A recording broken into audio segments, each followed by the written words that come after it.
Something that I'm realizing, something that kept me stuck for a long time, and I think keeps a lot of us stuck. It's over intellectualizing our problems or what we perceive to be a problem. What goes on within us. We need to overanalyze it and understand everything about it. And sometimes it just keeps us stuck because we feel like until we can untangle it and know exactly where it came from, it's past trauma, or it's what your parents did, or it's some diagnosis, or whatever. It just slaps a label onto it. And that label is just added to the narrative that controls our life. And then we get in this loop of being in the self-help journey. And I find that self-help is great. It's a great place to get started, but sometimes it can actually just keep us stuck because it just prevents us from actually doing the work. And the work is walking the path, living in practice with whatever awareness that you have.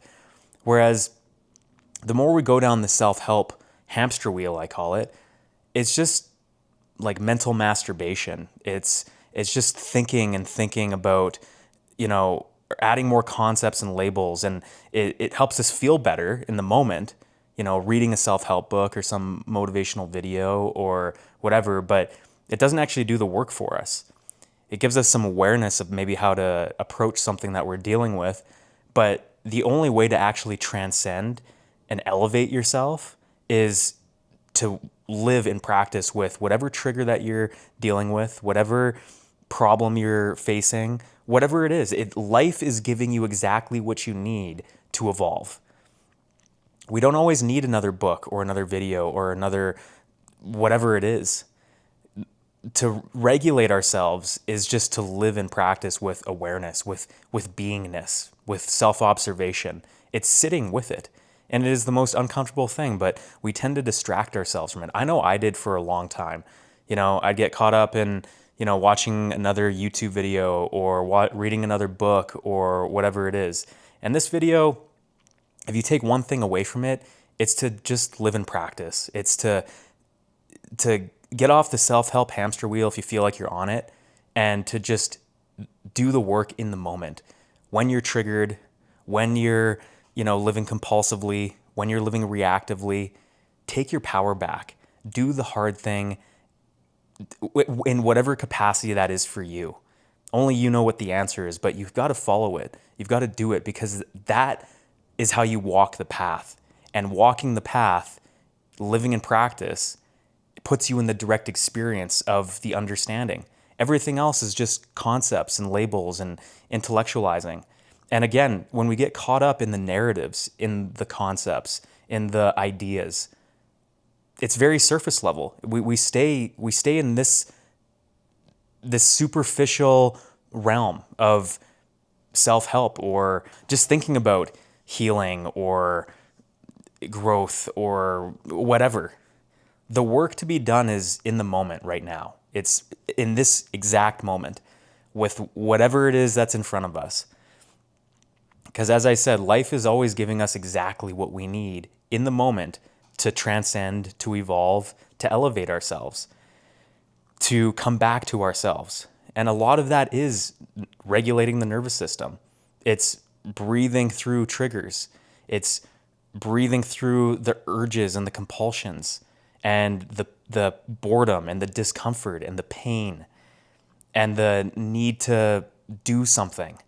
And it's being with yourself. It's just sitting here right now in this present moment.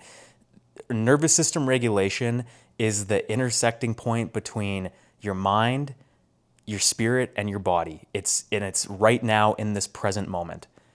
Because when we read another book or we, take in more information, that's all mental. That's all mind. And it's not a bad thing. Feeding your mind positive messages and positive information that can, help you is good. It's changing the contents of your mind, but that can't do the work. That's not going to do the work for you. The work is done right now, and it's done in returning to your breath. So if you find that, you're on this self-help journey or a personal growth journey, don't fall into the same trap that I did, which is just getting caught up in reading all the time or needing to take in more information. If you've been taking in all this information, you probably have all the answers within you. You just need to get quiet and pay attention to yourself and maybe move into the discomfort a little bit more. That is where you begin to see yourself on a deeper level. The answers are made clear. You start to burn off that lower part of yourself that needs to react, that dysregulation. So I hope this helps. It's something that I know that I've gotten caught up with, is over intellectualizing, being on the self-help hamster wheel. There's nothing wrong with reading. I would never discourage someone from, learning and feeding their mind, but it doesn't do the work for you. The work is done right now. So if you're serious about doing the work, you'd have all the answers. You just got to live in practice with the awareness that you have, because that is real understanding. That's living in the direct experience of what you know. So hope this helps, and I'll see you in the next video.